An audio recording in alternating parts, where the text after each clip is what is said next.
আজকে আমাদের জন্য খুব আনন্দের দিন যে আমাদের নেতা, যিনি আমাদের দল তৈরি করেছিলেন, যিনি আমাদের স্বাধীনতার ঘোষণা দিয়ে দেশকে স্বাধীন করেছেন, যিনি আমাদের বিশ্বের দরবারে মাথা উঁচু করে দাঁড়াবার সুযোগ করে দিয়েছেন তার নেতৃত্ব দিয়ে, সেই নেতার জন্মদিন 90 বছর।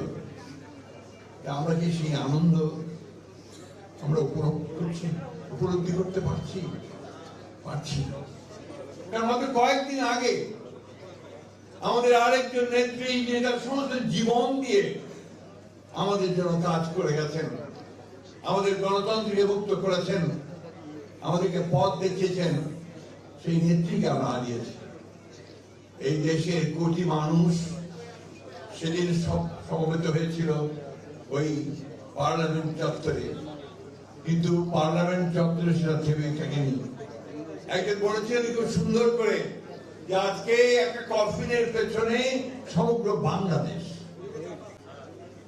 এই যে একটা মানুষের পেছনে সমগ্র বাংলাদেশ, আর একটা মানুষের ডাকে সমগ্র বাংলাদেশের মানুষ যুদ্ধে ঝাঁপিয়ে পড়লো, তাদেরকে আমরা যদি হৃদয়ে ধারণ করি, তাদেরকে যদি আমরা অনুসরণ করি, আমাদের কোনো কিছুকে ভয় করতে হয় না। আমাদের সামনে কেউ দাঁড়াতে পারে না, কারণ আমরা যাদের নেতৃত্বে দল করছি, সংগ্রাম করছি, লড়াই করছি, তারা অনন্য, তাদের কোনো তুলনা নেই, তাই না বন্ধুগণ? আজকে সেই জন্য তাদের প্রতি গভীর শ্রদ্ধা দিয়ে দুটো চারটে কথা শুধু বলতে চাই।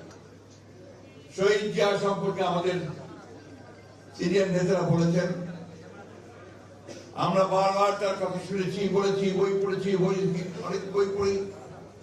যে বিষয়টা আমার সবচেয়ে আমার কাছে মনে হয় গুরুত্বপূর্ণ, যে শহীদ জিয়া আমাদের একটা পরিচিতি দিয়েছিলেন, আইডেন্টিটি।